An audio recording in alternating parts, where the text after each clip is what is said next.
आप सबका हमारे चैनल BMC जो कि BE का ही एक पार्ट है में स्वागत है। हमारे चैनल से ज़्यादा लाभ लेने के लिए इसे सब्सक्राइब करना ना भूलें और नए वीडियो के नोटिफिकेशंस प्राप्त करने के लिए बेल आइकन दबाना भी ना भूलें। बहुपद शुरू करने से पहले मैं एक बार थोड़ा सा आपका रिवीजन करा देना चाहता हूँ पुराना, कि व्यंजक क्या होते हैं और बहुपद उन व्यंजकों से किस प्रकार से अलग होते हैं। तो हम लोग पहले से ही जानते हैं कि जो व्यंजक है वो अचर संख्याओं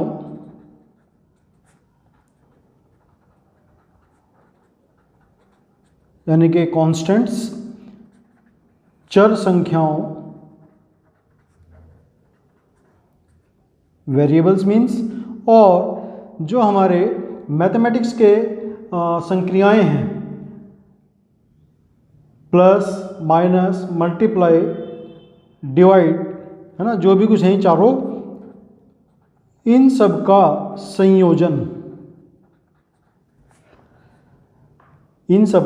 संयोजन क्या है, व्यंजक कहलाता है। अगर मैं इन सबको मिला करके लिखूंगा, इकट्ठा करके लिखूंगा, तो मुझे एक व्यंजक मिल जाएगा। जैसे मैं यहाँ पर कुछ उदाहरण लिख देता हूँ। x प्लस 2, यहाँ पर चर संख्या x है, वेरिएबल x है, संक्रिया हमारी प्लस है और अचर संख्या 2 है, तो ये क्या है, एक व्यंजक है। इसी प्रकार से रूट x 4 रूट x माइनस 3, ये भी एक व्यंजक है। 1/x प्लस 6, ये भी एक व्यंजक है ना। तो व्यंजक से मतलब ये हुआ कि चर संख्याओं, अचर संख्याओं, वेरिएबल्स प्लस वेरिएबल्स, कांस्टेंट्स और जितनी भी हमारी मैथमेटिक्स की संक्रियाएं हैं, उन सबको अगर हम इकट्ठा करके लिखें, उन सब का संयोजन करें, तो मुझे व्यंजक मिलेगा। ठीक है। अब बहुपद भी यही परिभाषा है, लेकिन वो व्यंजक से अलग है। क्या अलग है कि बहुपद होने के लिए 3 शर्तें हैं। क्या शर्तें हैं कि जो चर है वो किसी भी पद में हर के अंदर नहीं आएगा। किसी पद के यानी कि टर्म के, व्यंजक की किसी भी टर्म में हर में चर यानी कि वेरिएबल नहीं होगा। किसी पद के हर में चर नहीं होगा। अगर होता है तो वो बहुपद नहीं बन पाएगा, बल्कि वो व्यंजक ही रह जाएगा। सेकंड कंडीशन क्या है? सेकंड कंडीशन है कि जो हमारे वेरिएबल्स हैं, चर संख्याएं हैं, उनकी जो पावर है वो क्या होगी, हमेशा एक पूर्ण संख्या होगी, होल नंबर होगी। मीन्स पॉजिटिव नंबर या ज़ीरो होगी। माइनस में नेगेटिव नंबर कभी भी किसी वेरिएबल की पावर अगर होगी तो वो फिर बहुपद नहीं कहलाएगा। चर संख्या हमेशा ऋणोत्तर पूर्णांक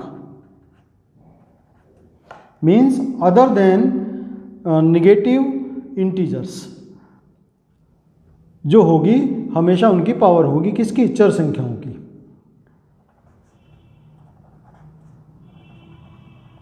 चर संख्याओं की घात हमेशा ऋणोत्तर पूर्णांक होगी।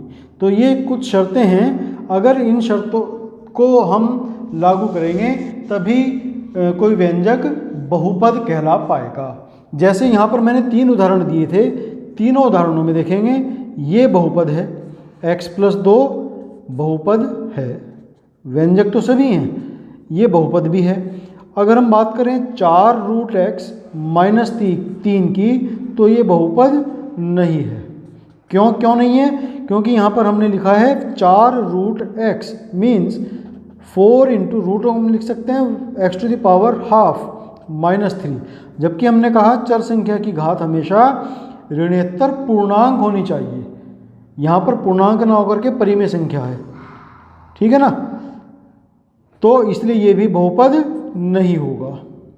फिर तीसरा है 1/x प्लस 6, इसमें ये भी बहुपद नहीं है।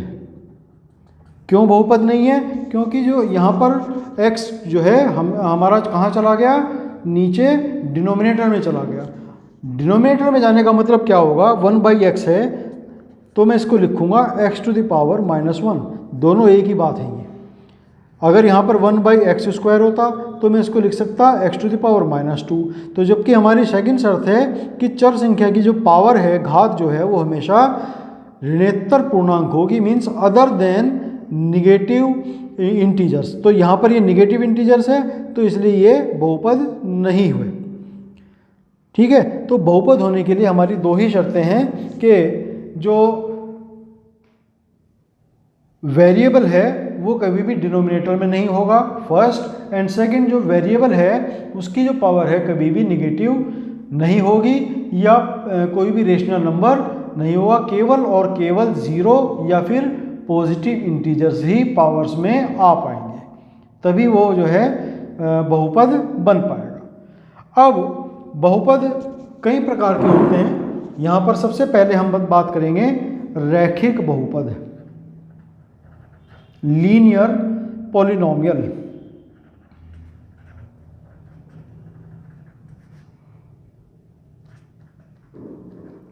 तो लीनियर पॉलिनोमियल क्या होगा? लीनियर पॉलिनोमियल हम उसको बोलेंगे जिसमें जो वेरिएबल नंबर है, जो चर संख्या है, उसकी मैक्सिमम पावर 1 होगी। मैक्सिमम पावर कितनी होनी चाहिए उसकी? 1 होनी चाहिए। Maximum power of variable is 1, means क्या हुआ, इसको हम डिग्री भी बोलते हैं, डिग्री ऑफ पॉलिनोमियल। कितनी होनी चाहिए? 1 होगा। डिग्री क्या होती है? किसी भी पॉलिनोमियल में, किसी भी बहुपद में जो हमारी चर संख्या है, जो हमारा वेरिएबल है, उसकी पावर जो सबसे ज़्यादा पावर होगी वही उसकी डिग्री होती है। मान लिया मैं एक यहाँ पर आपको उदाहरण देता हूँ, x² - 2, तो यहाँ पर x की पावर कितनी है? 2 है, तो इसकी पावर डिग्री कितनी हो गई? इसकी 2 हो। और देखते हैं x³ + x² - 6x - 4, तो यहाँ पर x की पावर 1, ये x की पावर 2, ये x की पावर 3। तो पूरे पॉलिनोमियल में, पूरे बहुपद में जो हमारा वेरिएबल है x है, उसकी मैक्सिमम पावर कितनी है? 3 है। तो इस पॉलिनोमियल की डिग्री कितनी हो गई? 3 हो गई। तो ऐसे ही अगर किसी पॉलिनोमियल की डिग्री 1 होगी तो हम उसको लीनियर पॉलिनोमियल बोलेंगे, रैखिक बहुपद उसको बोलेंगे। इसके examples x + 4, 6x - 9, 11t, 4s - 1/2। तो ये सब क्या हैं? लीनियर पॉलिनोमियल, रैखिक बहुपद के उदाहरण हैं। तो किसी भी रैखिक बहुपद में, किसी भी लीनियर पॉलिनोमियल में जो मैक्सिमम नंबर ऑफ टर्म होती है वो मैक्सिमम कितनी होगी? 2 होगी। Maximum number of terms 2 means किसी भी जो हमारा रैखिक बहुपद होगा उसमें ज़्यादा से ज़्यादा 2 पद होंगे। एक पद भी हो सकता है लेकिन 2 पद से ज़्यादा नहीं होंगे। नंबर 1 बात। नंबर 2 बात यह है कि जो वेरिएबल होगा उसका कोफिशिएंट 0 नहीं होगा, और इसका जो हमारा व्यापक रूप है जिसको कि हम जनरल फॉर्म बोल देते हैं ax + b है। यहाँ पर a can't be 0 and a and b are real numbers। ax + b किसी भी रैखिक बहुपद की जनरल फॉर्म हो गई, व्यापक रूप हो गया इसका। और यहाँ पर a का मान 0 नहीं होगा। a और b दोनों ही कैसे नंबर होने चाहिए? वास्तविक संख्याएं होनी चाहिए। a 0 के अलावा कोई और वास्तविक संख्या हो सकती है, कुछ भी, √3 x + 9 ये भी हो सकती है, या कुछ और संख्या हो सकती है। ठीक है, लेकिन यहाँ पर मस्ट है कि a 0 नहीं हो। क्यों ऐसा होगा? अगर मान लिया a 0 हो जाता है तो क्या फ़र्क पड़ेगा उससे? अगर a 0 हो जाता है, सपोज यहाँ पर ax + b है और हमने यहाँ पर क्या a 0 के इक्वल रख दिया, तो 0 × x + b मीन्स 0 × x 0 हो जाएगा। क्या बचेगा हमारे पास? b बचेगा केवल। तो हमारा जो लीनियर पॉलिनोमियल है वही ख़त्म हो जाएगा। क्यों? क्योंकि उसके अंदर कोई भी वेरिएबल नंबर बचा ही नहीं। तो ये हमारा लीनियर पॉलिनोमियल जो रैखिक बहुपद है वही अपना अस्तित्व खो देगा। तो इसलिए a का मान 0 नहीं होगा। सेकंड होता है द्विघात बहुपद। द्विघात बहुपद मीन्स बाइनोमियल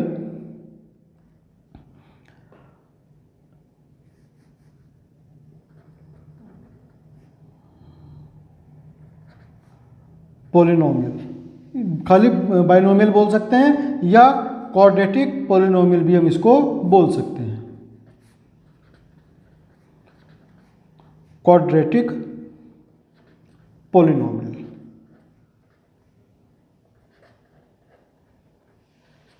बाइनोमियल भी इसको हम बोल सकते हैं द्विघात बहुपद को।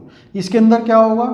तो इसके अंदर जो वेरिएबल होगा, जो चर संख्या है, उसकी मैक्सिमम पावर 2 अगर होगी तो वो बाइनोमियल या क्वाड्रेटिक पॉलिनोमियल या द्विघात बहुपद जिसको बोलते हैं वो हो जाएगा। मीन्स अगर किसी बहुपद की डिग्री 2 होगी, डिग्री मैंने बोला, अगर किसी बहुपद की डिग्री 2 होगी तो हम उसको द्विघात बहुपद कहेंगे। x की अधिक से अधिक घात, बड़ी से बड़ी घात कितनी होनी चाहिए? 2 होनी चाहिए। एग्जाम्पल मैं यहाँ पर देता हूँ, 4x² + 6x - 9। यहाँ पर चर संख्या क्या है हमारी? वेरिएबल क्या है? x है। और डिग्री ऑफ पॉलिनोमियल, इस बहुपद की डिग्री कितनी है? 2 है। x की मैक्सिमम पावर 2 है। तो ये क्या हो गया? हमारा द्विघात बहुपद हो गया, क्वाड्रेटिक पॉलिनोमियल हो गया। इसकी जो जनरल फॉर्म है, व्यापक रूप इसका क्या है? ax² + bx + c, ये इसका व्यापक रूप है। यहाँ पर इस व्यापक रूप में कंडीशन वही है कि a is not equal 0, a का मान 0 नहीं होगा। अगर हम इसमें a की वैल्यू 0 रख देते हैं तो ये हो जाएगा 0 × x² + bx + c। This implies bx + c। क्या बन गया हमारा ये? अभी हमने इसके बारे में पहले पढ़ा था, लीनियर पॉलिनोमियल हमारा ये बन जाता, रैखिक बहुपद। तो इसलिए अगर a की वैल्यू 0 हो जाएगी तो रैखिक बहुपद बन जाएगा। तो इसलिए a की वैल्यू 0 नहीं हो सकती। और a, b, c ये तीनों कैसे होंगे? वास्तविक संख्याएं, रियल नंबर्स होंगे ये तीनों। नंबर ऑफ टर्म्स 3 है यहाँ पर, तो मैक्सिमम नंबर ऑफ टर्म्स, पदों की अधिकतम संख्या कितनी होगी? 3 होगी। 3 से ज़्यादा नहीं हो सकती। 1 हो सकती है, 2 भी हो सकती हैं और 3 भी हो सकती हैं। देखो एग्जांपल दे देता हूँ मैं। अगर 1 है तो 9t², ये भी हमारा क्या है? द्विघात बहुपद है। और 9t² - 4, ये इसके अंदर 2 पद हैं, ये भी हमारा द्विघात बहुपद है। और तीसरा उदाहरण मैंने ऊपर लिखा, 4x² + 6x - 9, इसके अंदर 3 पद हैं, तो ये भी हमारा क्या है? एक द्विघात बहुपद है। फिर इसके बाद में तीसरा नंबर आता है त्रिघातीय बहुपद।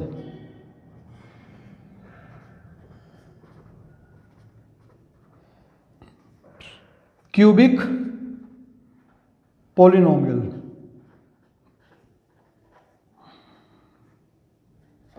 क्यूबिक पॉलिनोमियल क्या होगा? जिसके अंदर पॉलिनोमियल की जो डिग्री ऑफ पॉलिनोमियल है, बहुपद की जो डिग्री है वो कितनी होगी? 3 होगी। अगर पॉलिनोमियल की डिग्री 3 है तब वो हमारा क्यूबिक पॉलिनोमियल त्रिघातीय बहुपद कहलाएगा। जैसे एक एग्जांपल मैं लिख देता हूँ, 9y³ plus 4y² minus 6y and plus 4।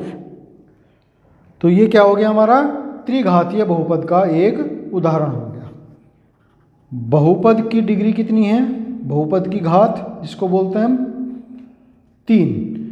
जो वेरिएबल नंबर है उसकी मैक्सिमम पावर कितनी है? 3 है। तो यही हमारी बहुपद की घात भी कहलाएगी, डिग्री ऑफ पॉलिनोमियल। तो त्रिघातीय बहुपद ही इसीलिए कहलाया वो, क्योंकि उसकी डिग्री कितनी है? 3 है। अब इसके जो जनरल फॉर्म है, व्यापक रूप इसका क्या होगा? ax³ plus bx² plus cx plus d and a, फिर वही कंडीशन कि a 0 नहीं होगा और बाकी a b c d ये क्या हैं? वास्तविक संख्याएं, रियल नंबर्स। ठीक। एग्जाम्पल, अच्छा इसके अंदर भी मैक्सिमम नंबर ऑफ टर्म्स कितनी है? 4 है। अधिकतम पद, अधिकतम पदों की संख्या 4। 4 से ज़्यादा इसके अंदर पद नहीं होंगे। एक पद हो सकता है, 2 पद भी हो सकते हैं, 3 पद भी हो सकते हैं, 4 पद भी हो सकते हैं, लेकिन 4 से ज़्यादा पद नहीं होंगे। एक एग्जाम्पल लेते हैं, कोई भी हम एक बहुपद लेते हैं, बहुपद का हम नाम रख करके उसको बुलाते हैं। जैसे कि मैंने कहा x² माइनस 4x प्लस 6। तो ये क्या है? एक बहुपद है। इसके अंदर वेरिएबल कितना है? x है और इस बहुपद की घात कितनी है? 2 है, यानी कि एक द्विघातीय बहुपद है। तो इसका मैं नाम रख सकता हूँ px। p मीन्स पॉलिनोमियल और इन x, यानी कि जो उसका वेरिएबल है कितना है? x है। अगर कोई और लिखूंगा मैं py तो means y² minus 4y plus 6, यानी कि इसका वेरिएबल कितना हो गया? y हो गया। इसका जो चर संख्या है वो y होगी। तो अब इन वेरिएबल्स की अगर मैं कोई भी मान अचर संख्या कोई रखता हूँ, कांस्टेंट नंबर कोई रखता हूँ, मीन्स x का कोई वैल्यू में रखता हूँ उसके अंदर, तो सपोज मैंने इसके अंदर x = 2 रखा, x = 2, तो क्या मिलेगा मुझे? x की जगह मैंने 2 रखा, 2⁻² माइनस 4 × 2 प्लस 6। जहाँ पर भी मेरे पास वेरिएबल था, चर संख्या थी, उसकी जगह मैंने 2 रख दिया, x की जगह मैंने 2 रख दिया। तो 2² मीन्स 4 माइनस 4 8 प्लस 6। तो यहाँ पर मुझे मिला सॉल्व करने के बाद में 2, यानी कि P2 = 2। तो इसका क्या मतलब हुआ कि इस बहुपद में x का मान 2 रखने पर हमें बहुपद का मान कितना मिला? 2 मिला। यानी कि the value of this polynomial is 2 for x = 2।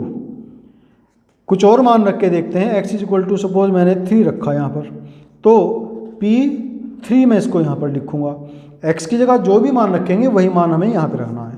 तो P3 = 3² माइनस 4 × 3 प्लस 6, तो 9 माइनस 12 प्लस 6, तो कितने मिले?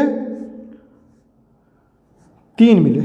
तो x की अगर वैल्यू 3 रखेंगे तो बहुपद की वैल्यू हमें 3 मिलेगी, यानी कि the value of polynomial is 3 for x is equal to 3। कुछ और मान रखेंगे हम तो कुछ और वैल्यू मिलेगी। ऐसा भी हो सकता है कि x की हम ऐसी वैल्यू को रख दें कि बहुपद की जो मान है वो हमें 0 मिल जाए। अब कोई दूसरा उदाहरण देखते हैं। सपोज मैंने एक एग्जाम्पल लिया, p t equal T square minus 3t minus 4।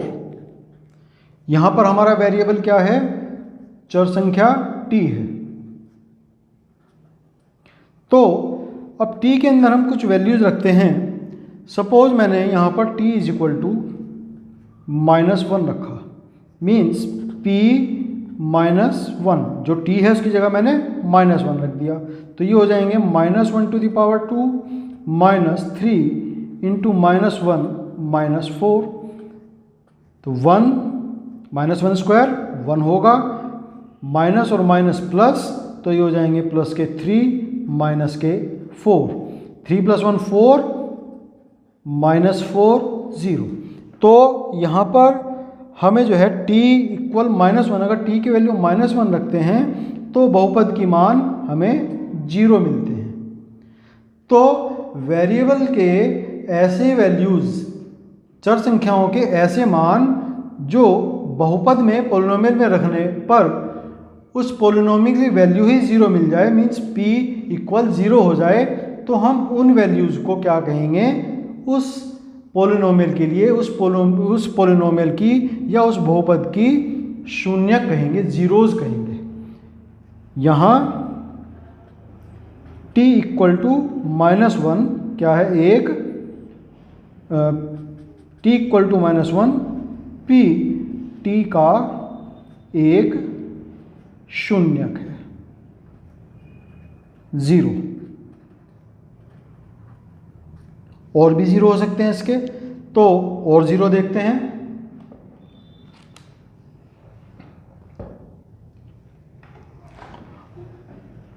अब सपोज मैं इसके अंदर t इक्वल +4 रखता हूँ, तो क्या होगा? p4 equal 4 square -3 into 4 -4। 4 square means 16, 3 into 4 means 12 -4, 16 -16 0। तो t इक्वल 4 पर भी हमारा जो बहुपद है वो 0 वैल्यू शो करता है। तो यानी कि t इक्वल 4 भी क्या हुआ? एक इसका शून्यक हुआ, 0 हुआ। तो इसके दो शून्यक हमें पता चल गए, -1 एंड 4। तो शून्यक की परिभाषा क्या हुई? Definition, any real number k for which pk is 0 is called the zeros of px। Means कोई भी वास्तविक संख्या k px का शून्यक कहलाएगी यदि p के बराबर 0 होगा। वास्तविक संख्या के बहुपद px का शून्यक होगी यदि p k equal 0। Any real number k is called the zero of polynomial px if pk is 0। अब इसमें नेक्स्ट है कि यदि कोई पॉलिनोमियल मेरे पास, यदि कोई बहुपद px बराबर ax प्लस b है और for x is equal to k pk is 0। मतलब किसी बहुपद ax प्लस b के लिए अगर हम x की वैल्यू k रखें तो और ए एक्स प्लस बी क्या आ जाए, 0 आ जाए, मीन्स ए के प्लस बी इक्वल पी के इक्वल 0 मीन्स ए के प्लस बी इक्वल 0। तो यहाँ पर जो के की वैल्यू हमें मिलेगी, क्या मिलेगी, माइनस बी अपॉन ए।